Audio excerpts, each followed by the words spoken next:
And I'm going to talk today on behalf of Thunderhead Engineering about some recent developments that we have made and try to give a little bit of background into our research and development process that went into a few of our recent features.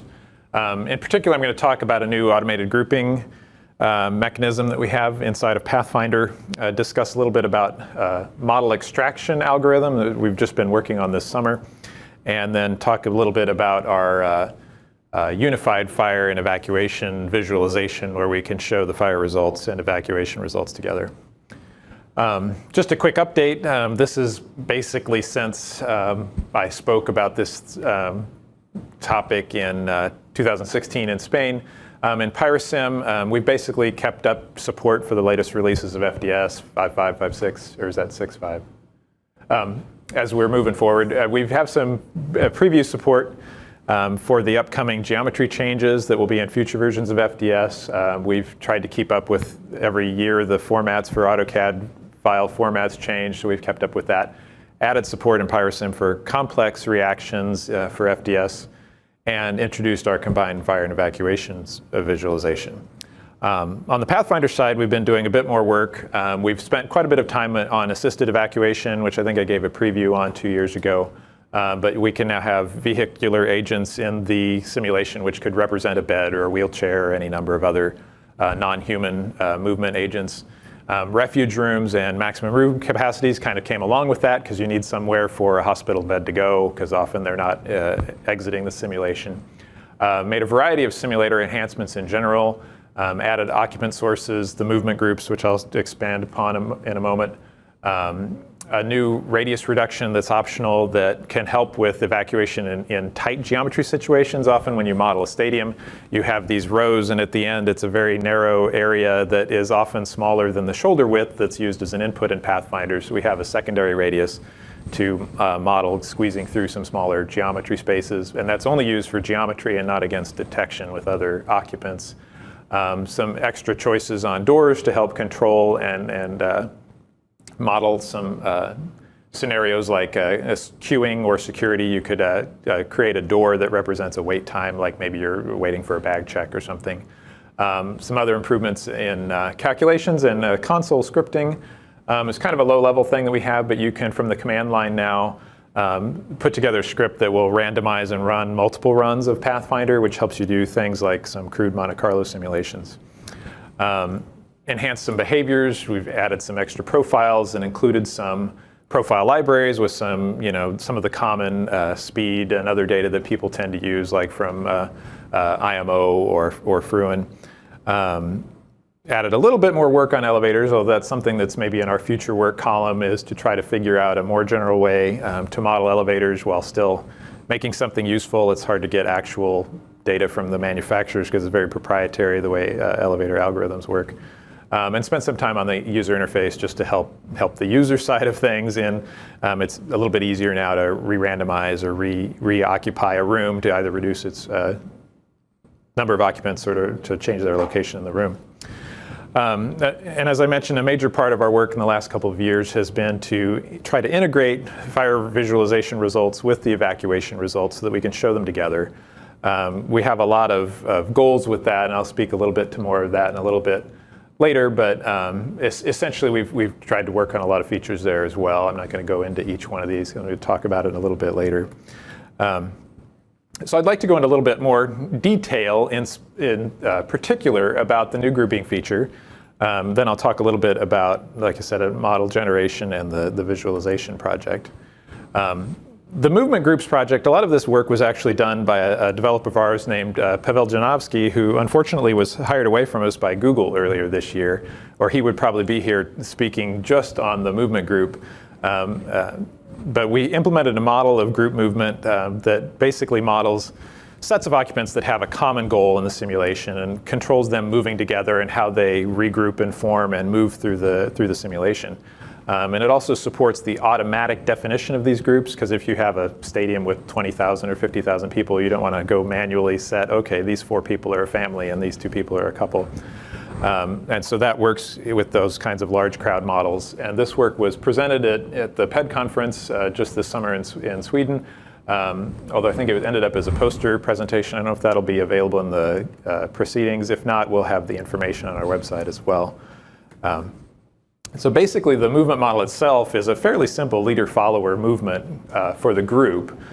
So you need a leader of the group, which can either be manually specified, that's the head of the family group, for instance, or it could be automatically determined by the simulation. And in that case, it will be selected as the member of the group that's closest to their common goal, and they will act as the leader for the algorithm.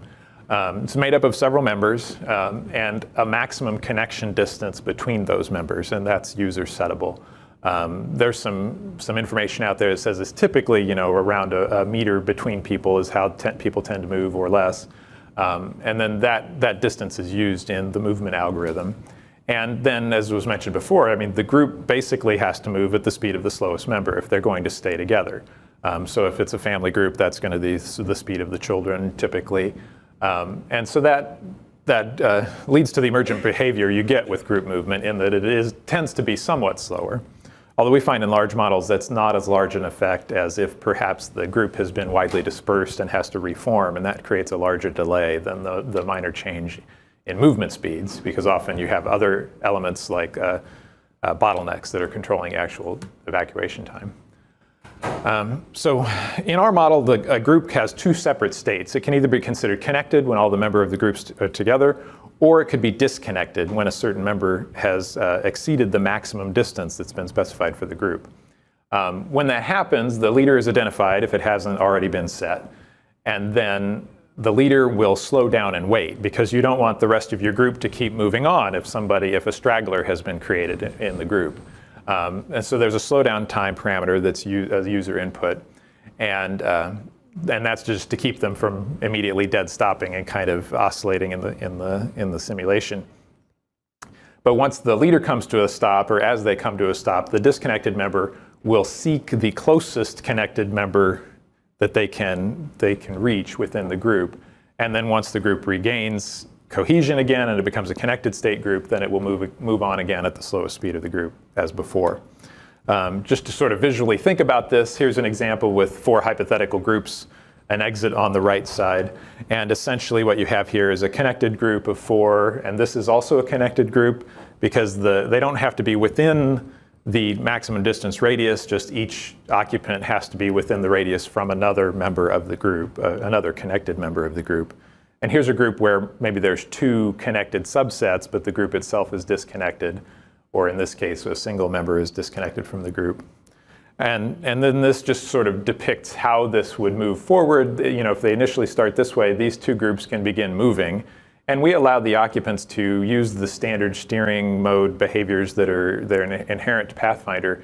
So they will try to avoid and move around, but stay within their connection distance. So it looks a little bit more organic than people marching in straight files or ranks. Whereas these bottom 2 groups the leaders are identified in green in these pictures, and they have to wait for their groups to reform before they are connected and can move forward. So here is just a video example. This one's a little bit more complicated, where the groups have been told to move to certain waypoints before they exit.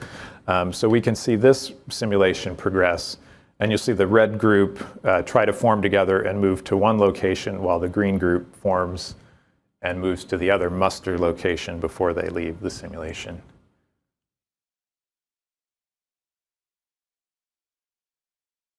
And then I think we also display here in a moment the debug view. You can actually see the calculated on-the-fly inter-member distances as it progresses there. And then they move on to the exit. So as I mentioned, as part of that too is we need a way to automatically initialize all these groups, particularly for large populations. There may be cases where it's only important to look at one group and say that they've been dispersed because 2 members are at concessions and 2 members are in the stands, and you want to see how that affects the simulation. But if you want to just see how clusters of people affect the movement out, you need to take a large number of people and bin them into groups. So what we developed was based on a k-means clustering algorithm, which is an algorithm from the data mining community, where essentially data points are added to clusters or sets of data points based on the data points' similarity to one another. So the way that algorithm works is the data points are assigned to the cluster that's most similar to the existing other data points, and then the clusters are readjusted to their member data points, and then you continue that iteration until you converge to a set of clusters that minimize the difference between data points. We actually use a variation on this algorithm that we call same size k-means, because the traditional data mining algorithm allows the clusters to be unbounded and they grow to group the similar data points. But we wanted to treat the clusters to represent the groups, and we want to have 4-person groups and 3-person groups and 2-person groups.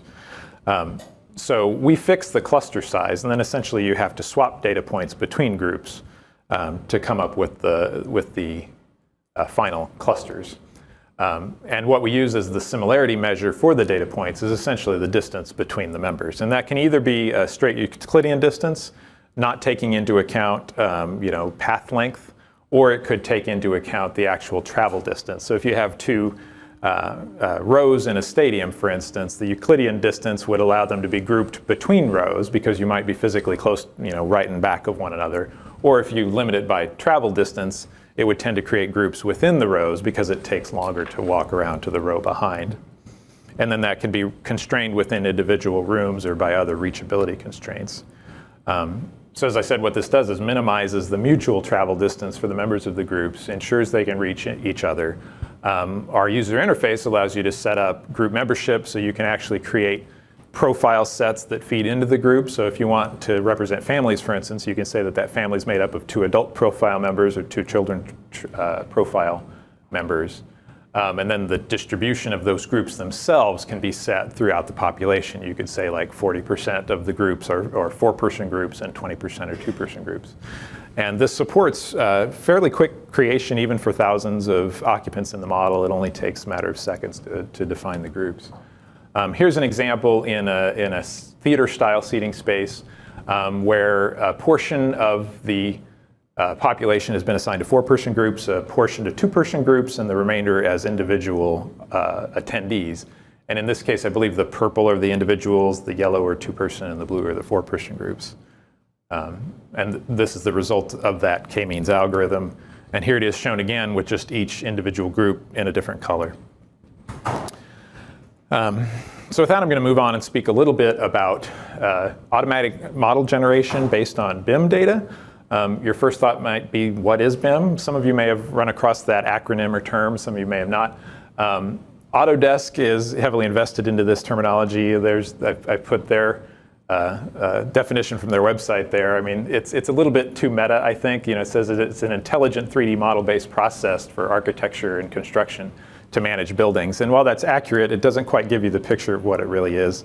The National BIM Project Committee calls BIM a digital representation of a physical and functional characteristics of a facility, and that's kind of the key there. The definition at the bottom is kind of my takeaway. Really, I consider BIM to be a full 3-dimensional digital model of a building, including all of its data and attributes. So it's really a true building database. I mean, it's essentially CAD, but it's modern CAD that contains more information than just lines and geometry.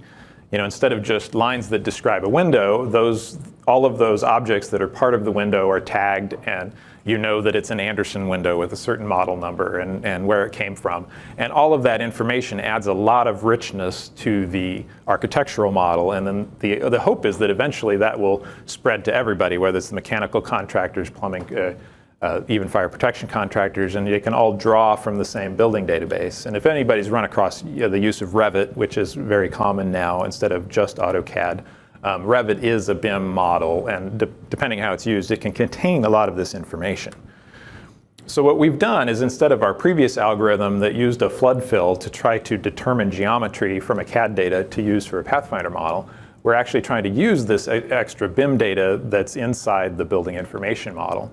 So what we do is we import what's called an IFC file, which is called the Industry Foundation Classes. It's sort of the BIM equivalent of a DXF file. It's an open transfer format for BIM data. And then we build our geometry based on the object types within that data set. So what we do is take a very small subset of everything that can be in a BIM, and we take objects of type slab or that are floor covering or moving walkway, and we interpret those as rooms.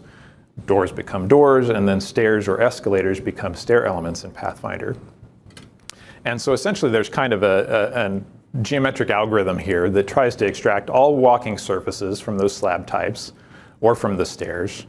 And it will take everything that's essentially flat. So the walking surfaces on stairs, the walking area in rooms, then it takes all of those walking surfaces and removes basically everything else in the BIM model that's marked as an obstruction. So that would be furniture, walls, everything else essentially. Then anything that's sort of left over as a walking surface that may be inside an obstruction or disconnected from everything else is sort of parsed away, close small gaps, do some cleanup, and then we can generate stores and doors to match those walking surfaces. So from the walking surfaces, we can identify steps, we can find the disconnected pieces that are part of a stair, and then we essentially project those down and look for equal rise and run. We can generate those into a Pathfinder stair. And for doors, this is probably more detail than we need, but there's kind of a level of figuring out the canonical geometry of a door, because some BIM files reference it back to the wall opening for the door, and some have the door geometry itself. So essentially, we come up with a bounding box that's correct for the door, extrude it up and down a bit so that we can subtract it from those walking surfaces, and then keeping track of those extractions, the edges created from the intersection, we can then take those two edges and combine them together into a Pathfinder door. What this allows us to do is quickly, and I'll show it in a video in a moment, build an entire model essentially from the BIM data. What we would like to, and this will be our preliminary support for that, I think should come out in our next Pathfinder release, which should be within a month or so, I'm guessing. In the future, what we would like to do is try to extend this even to non-BIM models. Right now, you can already import a CAD model from a DXF or DWG file. And actually, with this new capability, if you take the time to work through your model and either by layer or object type, add some of these BIM object types to the imported simple CAD model, you can actually use the new extraction algorithm on the old CAD files as well with a little bit of manual input. But it would be cool too to actually then do more, actually do that step automatically so we can try to recognize that information to begin with. And then we'd also like to support, there's some rumblings we've heard out there from different BIM providers. I mean, there's Autodesk, Graphisoft, I think Bentley Systems. There are a few different people that provide BIM tools, but that there might be metadata coming along to help guide movement models, like that describe occupancy or other things related to movement that could be embedded in the CAD file. And if that comes to fruition, we'd like to support that as well.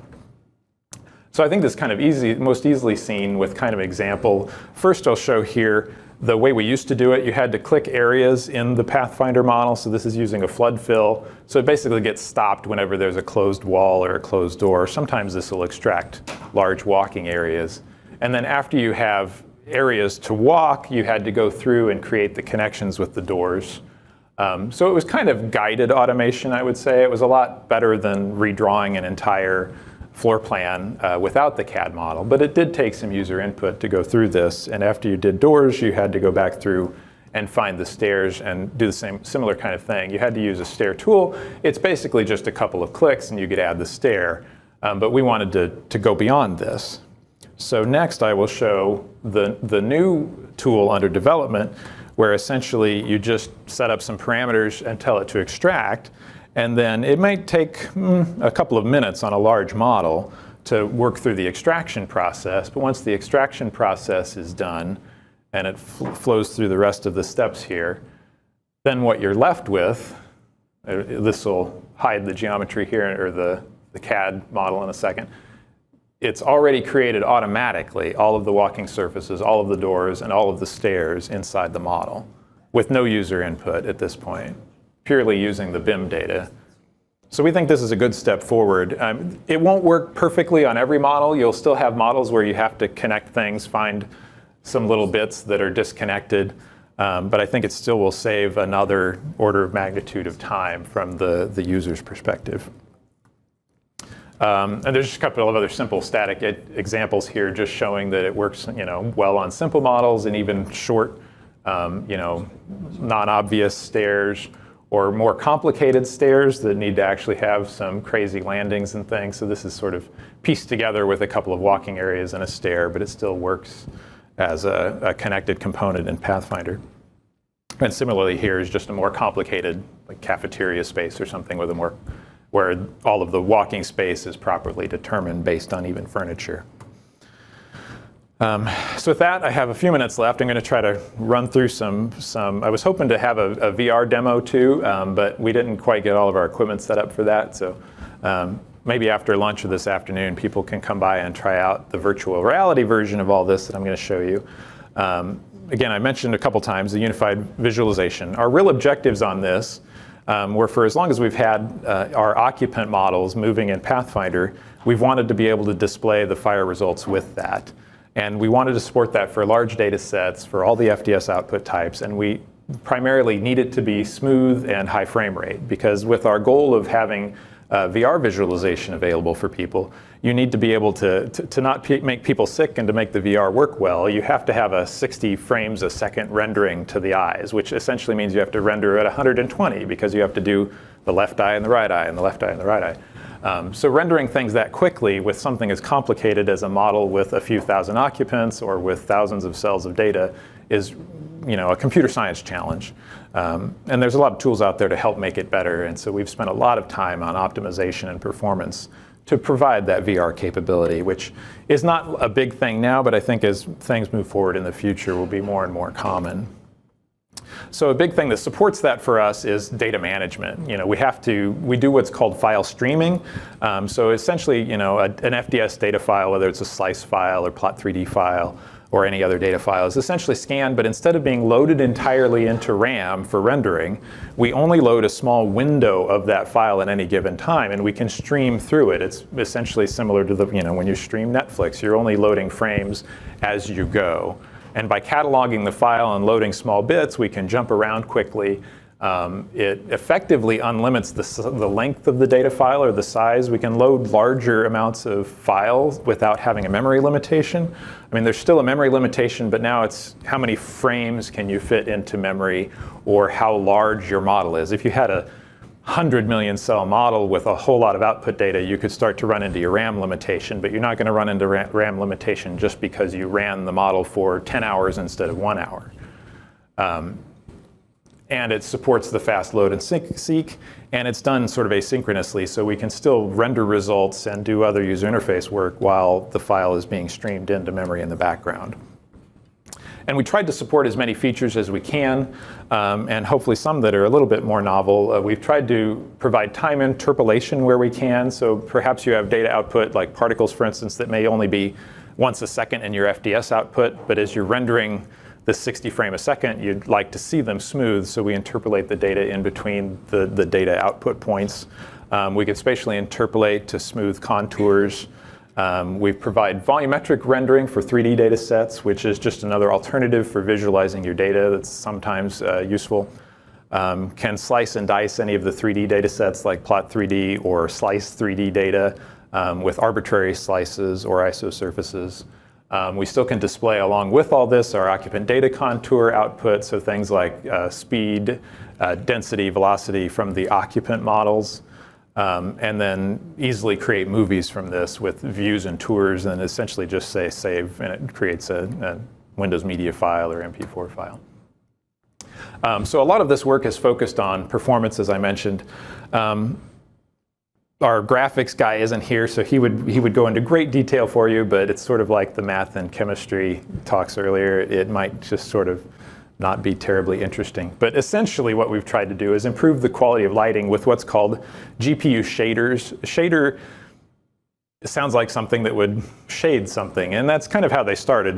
These are essentially little chunks of computer programs that run in the graphics hardware, and originally they were there for every pixel on the screen to compute the light output for that pixel. They've been extended over the years so that they can be used to calculate geometry, calculate texture, calculate many, many things, and essentially these are the window into the massively parallel CPUs that now exist on graphics processing units. And in many times, like when we implemented our geometry in a shader program, we get up to a 10 times improvement in the display frame rates. We've been working as well on trying to improve the visualization of smoke and fire. We're not doing anything with glowing carbon yet. That's pretty cool stuff. But we have done something a little bit different than the traditional sort of subtractive obscuration, where we have a ray marching visualization algorithm for the fire and smoke, where we actually do additive for the luminous part of the fire, or for the fire part of the HRRPUV curve, and then for the smoke part, we do a subtractive, and it gives you a little bit different qualitative view of it. But we still can do the method more similar to the way SmokeView does it, both in an old-fashioned kind of way where you stack slices, and that's the most compatible for everybody's hardware, or we've also implemented it with a 3D texture, which allows it to be quite a bit faster and run in, again, GPU shader hardware. So as much as possible, we've tried to leverage the graphics units and use parallel processing to offload things to the CPU. So I have a few examples here I'll try to run through. This is a stadium that has a fire that lights in the corner. After seeing that example earlier, I see that we really should have this fire about 5 meters to the right, and then it would be pretty accurate. But this is a movie that was generated, and this is actually a full stadium, so there's about, I think, 50,000 in this one, perhaps. And this one might be challenging to render, for instance, on this laptop, this presentation laptop, but these movies that we display, you can take even slow hardware and generate the movies, and once the movie is provided, it'll play back just like any other video, which is how it works on this hardware here. This is a much simpler model, but again, is an example of what we were trying to accomplish with, obscuration from smoke. We've got our occupant models moving through, optionally fire, and then other quantitative data values that can be overlaid all together. And this can all be viewed in VR as well. We support data types. This is just a boundary file of the same model.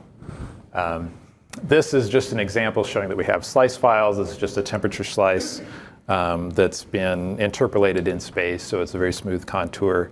When I was mentioning volumetric rendering, this is an example of volumetric rendering. So this is a made-up jet fire, but you can see the structure in this temperature field by this volumetric rendering, which essentially assigns a color to each value, but then also a ramp of translucency. And when you put that translucency together, it gives you this nice sort of X-ray effect.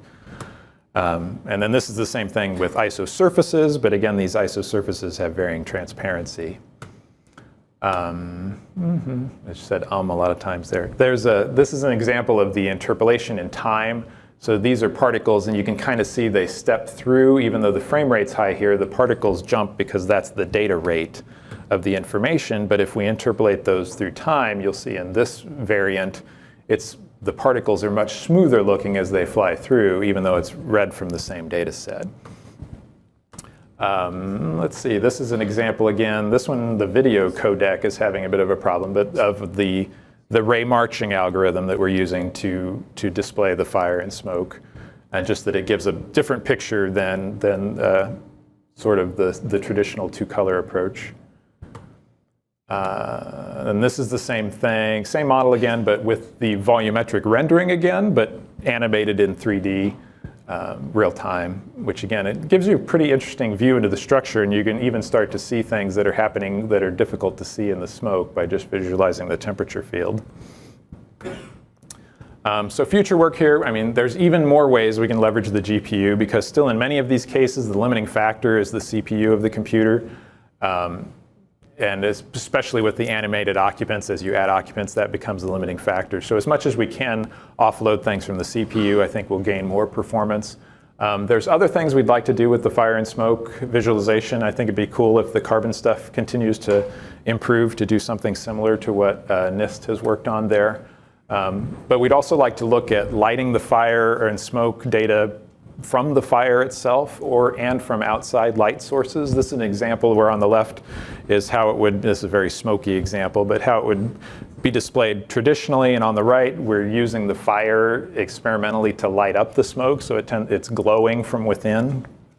And then this is what it would look like if you used the room lighting, if there was any, to light the smoke and at various levels. So this is like a medium level and a higher level, and you see it really pulls out details from the smoke that you otherwise can't see.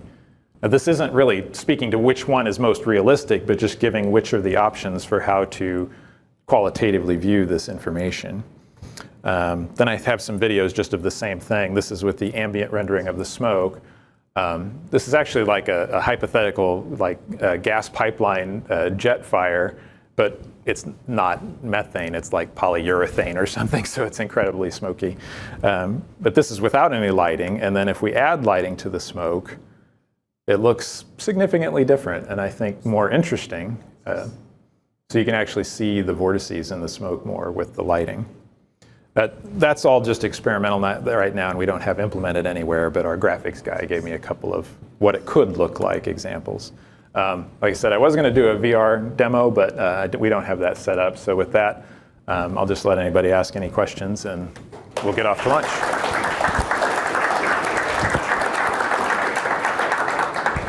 I think I already used up most of the question time, but in the back.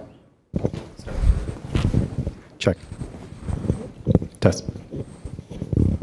You mentioned something about the lighting.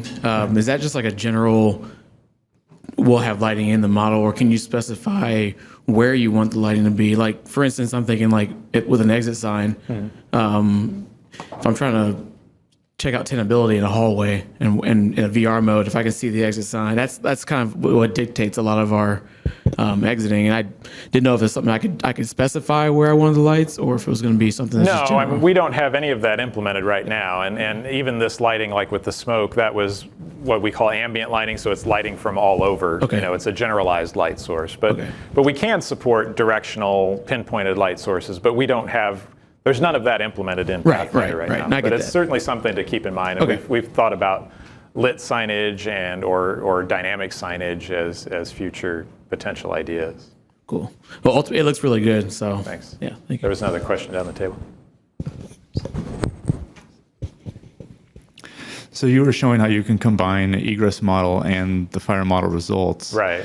In the building code, it talks about the smoke control operating for 1.5 times the duration of egress. Is there a way to separate the time steps so we can maybe run the egress model slower, or to delay the start of the egress so that it occurs at the end of the fire period? Oh, you mean just from a visualization perspective? Right. Yeah, and I didn't mention that. There was actually a bullet point in there somewhere that talked about time offset. When you load in evacuation results or the occupant movement results and the FDS data files, you can basically align both of them to a common timeline. So, you know, maybe your time zero of evacuation isn't your time zero of FDS results, and that's all settable in the interface.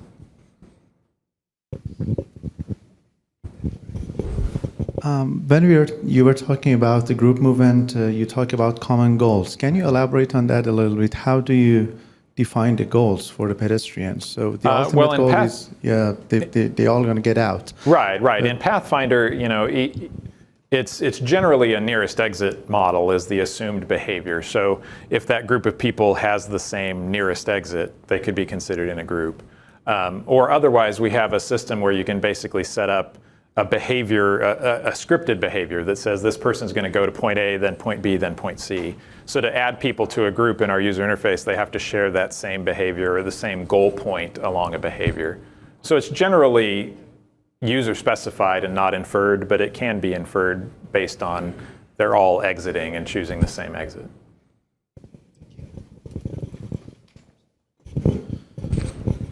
So you talked about importing BIM models into Pathfinder. Is there future work for the same into PyroSim? Potentially, yes. We don't, I'm going to fall off the back, which I told everybody else not to do. Yes, although it's a bit different problem there in that the geometry for FDS, I mean, in the end, it all has to get rasterized against the grid. So we will be able to import an IFC file into PyroSim shortly, a BIM file. I mean, we already can import Revit files that have been exported to other formats. So IFC file support will be coming, but any special action taken on that metadata in the file, we don't have right now. We'd have to kind of think about what that would mean for a fire model. I guess, it could help if you had doors and then could optionally mark them as open or closed. That might be an idea. If you have specific ideas or wishes, you can email those to us too and help inform that feature. All right.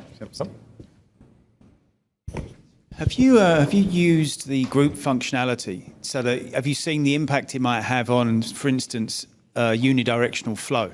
If you tried to see if you use the group functionality, what type of flow do you get in comparison to when you don't use it?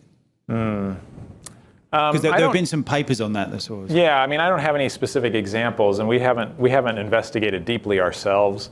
I mean, what we've normally seen is that you get a mild slowdown when you add group behavior. When you have counterflow is always complicated, and Pathfinder's not the best at counterflow right now anyway.